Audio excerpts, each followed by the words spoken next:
Hey my juniors, welcome back to our channel. I am Meenal Maheshwari. आज मैं आप लोगों को पढ़ाने वाली हूँ भूमंडलीकृत विश्व का बनना पार्ट 2। अगर पार्ट 1 नहीं देखा है अभी तक तो जाके देख लो।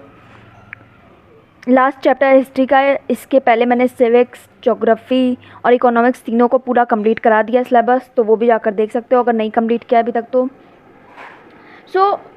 पहले पार्ट में हमने आधुनिक युग से पहले की बात की थी। अब यहाँ पे हमें कहाँ की बात करनी है?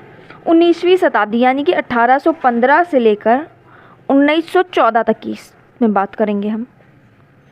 तो अर्थशास्त्रियों ने अंतर्राष्ट्रीय आर्थिक विनिमय के 3 प्रवाह बताए हैं। पहला कौन सा प्रवाह है? व्यापार का प्रवाह। दूसरा है श्रम का और तीसरा है पूंजी या निवेश का। प्रवाह का मतलब पहले तो अगर हम बोलें कि आर्थिक दृष्टि से 3 तरीके से लोग या सामान एक जगह से दूसरी जगह जाते थे। पहला तो व्यापार हेतु लोग जाते थे, दूसरा श्रम हेतु जाते थे या ले जाए जाते थे, और तीसरा पूंजी, एक देश से दूसरे देश में पूंजी लगाते थे लोग, निवेश करते थे। तो ये 3 चीज़ें मेन बताई गई हैं। अब जैसे कि हमने यूरोप के बारे में हम बहुत ज़्यादा डीपली पढ़ रहे थे, तो यूरोप में जो उत्पाद है वो तेज़ी से उत्पादकता जो है वो तेज़ी से बदल रही थी। देश एक तरफ आत्मनिर्भर बनना चाहता था, क्योंकि हर देश जितना ज़्यादा आत्मनिर्भर होता है उतना ज़्यादा उस देश का फ़ायदा होता है। लेकिन क्या हुआ? 18वीं शताब्दी या कह सकते हैं, बहुत तेज़ी से जनसंख्या जो है वो बढ़ी। अब जनसंख्या बढ़ी तो यानी कि उत्पादकता की और ज़्यादा ज़रूरत होगी। दूसरी तरफ क्या, बड़े भूस्वामियों के दबाव में, भूस्वामी कौन होते हैं? जिनकी बड़ी बड़ी लैंडलॉर्ड्स, ज़मीन होती है जिनकी, उनके दबाव में आकर सरकार ने कॉर्न लॉ चालू कर दिया। कॉर्न लॉ लागू करने का मतलब क्या है? यानी कि आयात बहुत ज़्यादा कम कर दिए गए, बाहर से आयात लगभग ना के बराबर कर दिए गए। बड़े उद्योगपति या शहरी इससे बहुत ज़्यादा परेशान थे, क्योंकि उद्योगपतियों का काम भूमि से रिलेटेड तो है नहीं, उन्हें तो जहाँ सस्ते दर पे सामान मिलेगा वहाँ से वो लेते थे। अब आयात बंद होने से वो नहीं ले सकते, तो इससे उनकी परेशानी बढ़ गई। अब उन्होंने सरकार पर दबाव डाला कि आप इन कॉर्न लॉ को निरस्त कर दो, ख़त्म कर दो। तो कॉर्न लॉ को जो इसका प्रभाव था, इसकी वजह से जो दाम थे बहुत बढ़ गए, इसलिए कॉर्न लॉ को सरकार ने समाप्त करने की सोची, समाप्त कर दिया। क्योंकि बड़े उद्योगपति से भी बहुत ज़्यादा सरकार को फ़ायदा होता है, बड़े भूस्वामियों से भी। तो पहले भूस्वामी के कहने पर लागू किया, बाद में उद्योगपतियों के कहने पर ख़त्म कर दिया इस कॉर्न लॉ को। अब कॉर्न लॉ हट जाने की वजह से जो सामान आता था, जो खाद्य पदार्थ थी, उसकी कीमतें बहुत ज़्यादा गिर गई। आयातित वस्तु जो यहाँ के भूस्वामी उगा रहे थे उससे भी सस्ता पड़ता था आयात करने के बाद।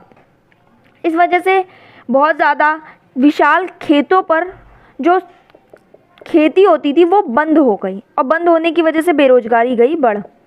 क्योंकि नॉर्मल सी बात है, बेरोजगारी तो बढ़ ही जाएगी, इतने ज़मीनों पर जो लोग काम करते थे वो अब बेरोजगार हो गए। 19वीं सदी के मध्य ब्रिटेन की औद्योगिक प्रगति काफ़ी तेज हुई, क्योंकि खाद्य पदार्थ आयात करते थे, अब उसका पैकिंग करके और सारी तरीक़ों से वो केवल अब सप्लाई करना स्टार्ट कर दिया। उनकी ये जो खेती बंद हुई उसकी जगह पे औद्योगिक क्रांति सी हो गई। अब खेती नहीं तो उद्योग में ही आगे बढ़ गए, जिससे लोगों की आय में वृद्धि हो गई। अब लोगों की आय में वृद्धि होएगी क्योंकि यहाँ की जो बेरोजगारी थी अब वो यहाँ अच्छी चीज़ों में, और इसमें कम होती है आय, इसमें ज़्यादा, तो इसलिए इसमें लग गई तो और तेज़ी से। पूर्वी यूरोप, अमेरिका, ये याद रखना है, अमेरिका और ब्रिटेन, ये तीनों जगहों पर ही बहुत बड़े लेवल पे खेती की जाने लगी इनकी ज़रूरतों को पूरा करने के लिए, क्योंकि यहाँ पे तो खेती बंद हो चुकी थी। 19वीं सदी में यूरोप के लगभग 5 करोड़ लोग अमेरिका और ऑस्ट्रेलिया में जाकर बस गए, क्योंकि जो यहाँ पे कुछ ऐसे भी लोग होंगे जिन्हें खेती के अलावा ये सारे काम नहीं कर पाते होंगे, और यहाँ पे चूँकि रोज़गार भी बढ़ रहे थे खेती की वजह से, इसलिए लोग जो थे यहाँ से यहाँ जाकर बसने लगे। क्या है या इससे रिलेटेड? तो पंजाब की नहरों के टाइम पे जब उन्हें बनाया गया तो लोगों को दूसरी जगह से यहाँ पे विस्थापित किया गया, सो दैट लोग खेती कर पाएँ और ग्रो कर पाएँ, तो इसी को बोलते हैं कैनाल कॉलोनी। अब इसका जो हमने फर्स्ट पॉइंट था वो हमने पढ़ लिया। मैंने टॉपिक 4 बताए थे फर्स्ट वीडियो में, जिसमें से दूसरे टॉपिक पे हम लोग चल रहे हैं, तो फर्स्ट हो गया। अब सेकंड देख लेते हैं, प्रौद्योगिकी की भूमिका क्या है भूमंडलीकृत विश्व के बनने में। तो प्रौद्योगिकी की भूमिका हम जानते हैं बहुत ज़्यादा है। पहले जहाज़ों द्वारा किया गया स्टार्टिंग, फिर रेलवे धीरे धीरे विकसित होने लगा, टेलीग्राफ विकसित हुआ, और ये सारी चीज़ें ही बहुत ज़्यादा वैश्वीकरण में सहायता करती हैं। 1870 के दशक तक अमेरिका से यूरोप को मांस का निर्यात नहीं होता था, यानी कि अगर अमेरिका से यूरोप ले जाना है तो डायरेक्ट मांस नहीं ले जा सकते थे।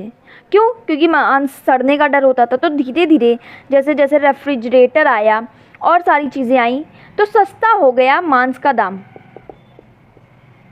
मीट कह सकते हैं या जो भी होता है।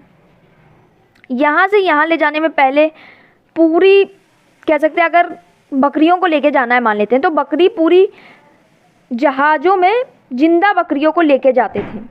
अब क्या है उनको डायरेक्ट रेफ्रिजरेटर के द्वारा उनका मांस लेके जाते थे तो सस्ता पड़ता था। और जब बकरियों को डायरेक्ट लेके जाएंगे तो हो सकता है बहुत दिन लगते थे, तो उसमें बकरियों के मरने के चांस बहुत ज़्यादा हाई होते थे।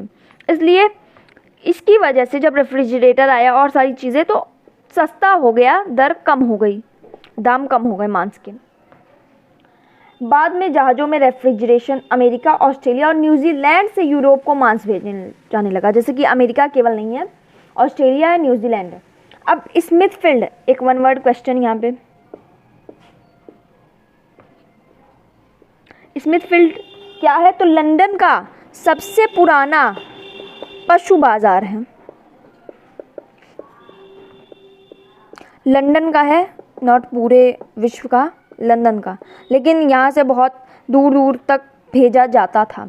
यहाँ पे ये पशु बाज़ार, यानी कि यहाँ पे जिंदा पशु बिकते थे ज़्यादातर।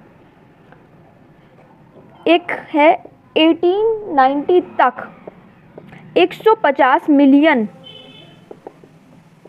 लोगों ने प्रवास किया, यानी कि बहुत बड़े दर पर पहले भी प्रवास होते थे। आधुनिक युग से बाद और भी ज़्यादा बढ़ गया, जैसे जैसे प्रौद्योगिकी बढ़ी और बढ़ता गया। अब थर्ड टॉपिक, अफ्रीका के अगर हम मानचित्र को देखें तो हमें कुछ देशों की सीमाएं ऐसी दिखाई देंगी, उसमें सीधे लाइन लाइन करके देशों को बांटा गया है, ऐसे नहीं सॉरी ऐसे करके बांट दिया गया है। यानी कि कह सकते हैं, हमें देखने पर लगेगा कि उसको स्केल से लकीर खींच दी गई है डायरेक्ट। दुर्भाग्यवश यही हुआ भी था। किसके द्वारा हुआ था? यूरोपियों द्वारा। मतलब मानचित्र उठाया उन्होंने, स्केल से लाइन खींच दी, देश का बंटवारा हो गया। ये थी यूरोपीय ताकत 19वीं सदी में। अगर हम ताकत को देखें तो बहुत बड़ी थी, तभी तो उन्होंने डायरेक्ट लकीर खींच दी और आज तक वो मान्य हैं। 1885 में यूरोप के ताकतवर देशों की बर्लिन में एक बैठक हुई, जिसमें ये जो नक्शे पर लकीर खींची गई इसमें, तो कहाँ पे हुआ था? बर्लिन में, एक सम्मेलन में। ये याद रखना है, वन वर्ड क्वेश्चन में आ जाएगा, वन वर्ड में भी आ सकता है एमसीक्यू में। 1885 भी याद रखना है। 19वीं सदी के आखिर में ब्रिटेन और फ्रांस ने अपने शासन वाले विदेशी क्षेत्रफलों में काफ़ी वृद्धि की। कब किया? 19वीं सदी के आखिर में। 19वीं सदी के आखिर में किसको बोलेंगे? जो लाइक 1885 1890 का टाइम जो है उसमें बहुत ज़्यादा, क्योंकि हम जानते हैं ब्रिटेन बहुत ज़्यादा कब्जा कर रहा था, हमारे भारत पे भी उसने किया। 1890 के दशक के आखिरी वर्षों में स्पेन के कब्जे में रह चुके कुछ उपनिवेशों पर कब्जा करके अमेरिका भी औपनिवेशिक ताकत बन गया। कब से स्टार्ट किया? 1890 के दशक के आखिरी वर्षों में। अब अमेरिका भी क्या करने लगा? उपनिवेशवाद, अपना क्षेत्रफल बढ़ाने लग गया। अब चौथा पॉइंट, रिंडरपेस्ट या मवेशी प्लेग क्या होता है? तो मवेशी से हम जानते हैं कि जानवर। तो अफ्रीका में 1890 के दशक में, किस जगह पर? अफ्रीका में 1890 के दशक में एक महामारी कह सकते हैं फैली, लेकिन जानवरों वाली, बहुत तेज़ी से फैली। अफ्रीका प्राचीन काल से ही ज़मीन की अधिकतम थी, इसलिए वहाँ पर वेतन पर काम करने का कोई चलन नहीं था। अब ज़मीन ज़्यादा है तो क्यों कोई, जैसे कि इंडिया में पहले क्या होता था, इंडिया में जो जॉब्स हैं वो बहुत बेकार मानी जाती थी। क्यों? क्योंकि तब लोगों के पास इतने ज़्यादा संसाधन थे कि उन्हें जॉब करने की ज़रूरत नहीं हुआ करती थी। कुछ ही धीरे धीरे जॉब्स की वैल्यू बढ़ती गई और अब धीरे धीरे चूँकि जनसंख्या ज़्यादा है तो लोगों के पास काम करने को, हर इंसान के पास ज़मीन नहीं बची। तो सेम वहाँ पे ज़मीन बहुत ज़्यादा थी, इसलिए और जनसंख्या भी कम थी, तो क्या किया, लोग जॉब में इंटरेस्ट नहीं रखते थे। तो 19वीं सदी के आखिर में अफ्रीका के विशाल भूक्षेत्र और खनिज भंडारों को यूरोपीय ताकतें देखकर आकर्षित हो गई। अब यूरोपीय दिमाग तो बहुत लगाते थे, चालाकी तो उनमें थी ही, तो उन्होंने क्या किया, एक नया रास्ता निकाला। चूँकि वो जानते थे कि इन जो अफ्रीका के लोग हैं पूर्णतया किस पर, तो मवेशियों पर और ज़मीन पर निर्भर करते हैं। तो अगर उनसे काम कराना है, उनसे जॉब कराना है, तो उनको कुछ ना कुछ तो करना होगा। तो यूरोपीय ताकतों द्वारा नए कानून उन्होंने लागू कर दिए। कौन कौन से कानून थे? अब किसी पिता के अगर 2 बेटे हैं, सॉरी 1 2 नाम रख देते हैं, तो एक कोई पिता जो है वो अपनी संपत्ति दे सकता है, यानी कि एक हो गया जिसे कुछ नहीं मिलेगा। तो ये कानून तो बहुत गलत था, लेकिन चूँकि सबके पास बहुत ज़मीन हुआ करती थी तो अगर बंटवारा होता था तो दोनों के पास खाने को हो जाता था। तो अगर अब सरकार ने एक में ऐसा कर दिया तो एक को मिल गई, तो अब दूसरा तो हो गया, उसको तो कुछ ना कुछ नौकरी या कुछ करनी पड़ेगी। तो ये चालाकी लगाई यूरोपीय ताकतों ने। अब कर बढ़ा दिए गए, बाहर आना जाना बंद कर दिया गया। जो लोग खदानों में काम करते थे, खदानों में काम करते हो तो आपका बाहर आना जाना कैंसल, और कर बहुत ज़्यादा लगा दिए गए। और इसके बाद ही वहाँ पर रिंडरपेस्ट भी फैल गया, तो दोहरी तरफ से मात हो गई यहाँ के लोगों को। सर्वप्रथम 1880 के दशक में आखिरी सालों में, उस समय पूर्वी अफ्रीका में एरिट्रिया पर हमला कर रहे इतालवी सैनिकों का पेट भरने के लिए एशियाई देशों से जानवर लाए जाते थे। अब वही एशियाई देशों से जो जानवर लाए जाते थे उनमें ही ये रिंडरपेस्ट कहीं ना कहीं था, और वहाँ से जब अफ्रीका तक ये धीरे धीरे फैल गया। यह बीमारी ब्रिटिश आधिपत्य वाले एशिया देशों से आए जानवरों से फैली, यानी कि जैसे कि भारत हो गया, जहाँ जहाँ पर ब्रिटिश का आधिपत्य था, अधिकार था, वहाँ से ये फैल गई आकर अफ्रीका जैसे देशों में। 1892 में ये अफ्रीका के अटलांटिक तक जा पहुँची, अटलांटिक तक जा पहुँची, यानी कि बहुत ज़्यादा अब भयावह रूप ले चुकी थी। और 5 वर्ष बाद यह अफ्रीका का जो दक्षिणी हिस्सा है उस पर भी जाकर पहुंच गई। और धीरे धीरे अफ्रीकन एकमात्र सहारा था पशु, और दूसरा क्या थी, ज़मीन। ज़मीन छीन ली गई सरकार द्वारा, एक कोई अब मिल सकती है संपत्ति तो दूसरे की छिन गई। और दूसरा जो सहारा थे पशु थे, वो भी अब चूँकि बढ़ गया था, जो ये बीमारी थी बहुत ज़्यादा महामारी बन चुकी थी, तो अब लोगों के पास खदान में काम करें या फिर कृषि करें, तो कृषि तो हर लोगों के पास थी नहीं, इसलिए उन्हें नौकरी बढ़ गई। तो अब यहाँ पे टोटल हो गया यूरोपियों का फ़ायदा। 5वां पॉइंट, गिरमिटिया मजदूर। अब गिरमिटिया से क्या मतलब है, उन्हें एक अनुबंध द्वारा, यानी कि एक फॉर्म उनसे साइन कराया जाता था। उस फॉर्म में क्या होता था पहले ये जान लेते हैं। यदि मजदूर अपने मालिक के बागानों में 5 साल काम कर ले